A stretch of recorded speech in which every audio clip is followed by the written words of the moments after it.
കളക്ടർക്കെതിരെ UDF സ്ഥാനാർത്ഥി രാജ്മോഹൻ ഉണ്ണിത്താൻ കാസർഗോഡ് ജില്ലയിൽ നിരോധനാജ്ഞ പ്രഖ്യാപിച്ചത് LDFനെ സഹായിക്കുവാനാണെന്ന് രാജ്മോഹൻ ഉണ്ണിത്താൻ.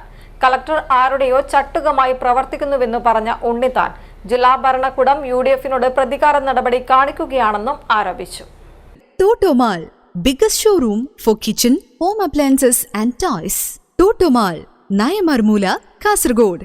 കളക്ടർ 144 ഡിക്ലെയർ ചെയ്ത് എന്ത് അടിസ്ഥാനത്തിലാണ് അദ്ദേഹം ഡിക്ലെയർ ചെയ്തത് ഞങ്ങൾക്ക് എത്ര ആലോചിച്ച് മനസ്സിലാവുന്നില്ല. കാസർഗോഡ് എന്തെങ്കിലും സംഘർഷമോ സംഘടനയോ അല്ലെങ്കിൽ മറ്റേതെങ്കിലും ഭീഷണിയോ അങ്ങനെ ഒന്നും നിലനിൽക്കുന്നില്ല. കളക്ടർക്ക് റിട്ടേണിംഗ് ഓഫീസറിലും കളക്ടർ എന്ന നിലയിലും 144 ഡിക്ലെയർ ചെയ്യാനുള്ള അധികാരത്തെ ഞങ്ങൾ ആരും ചോദ്യം ചെയ്യുന്നില്ല. പക്ഷെ ഓണം വരണമെങ്കിൽ ഒരു മൂലം വേണമല്ലോ.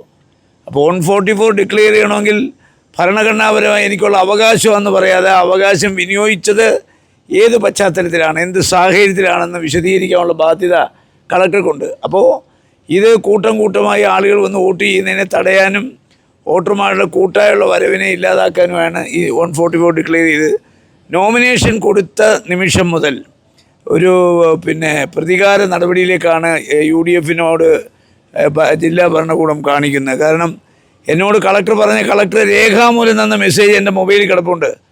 കൃത്യം 10 മണിക്കാണ് കളക്ടറിൽ ഓഫീസ് തുറക്കുന്നത്. തുറക്കുമ്പോൾ ആരാണോ ഒന്നാമത് ക്യൂവിൽ നിൽക്കുന്ന അയാൾക്ക് ഒന്നാമത്തെ ടോക്കൺ കൊടുക്കും. ഞാൻ 9 മണിക്ക് പോയി അവിടെ നിന്നു, ഒരാളും വന്നില്ല.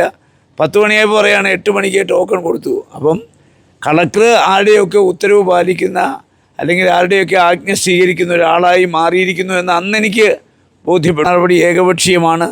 അതാരെയോ സഹായിക്കാൻ വേണ്ടി മനഃപൂർവ്വം ചെയ്താണെന്നുള്ള കാര്യത്തിൽ യാതൊരു തർക്കവും വേണ്ട.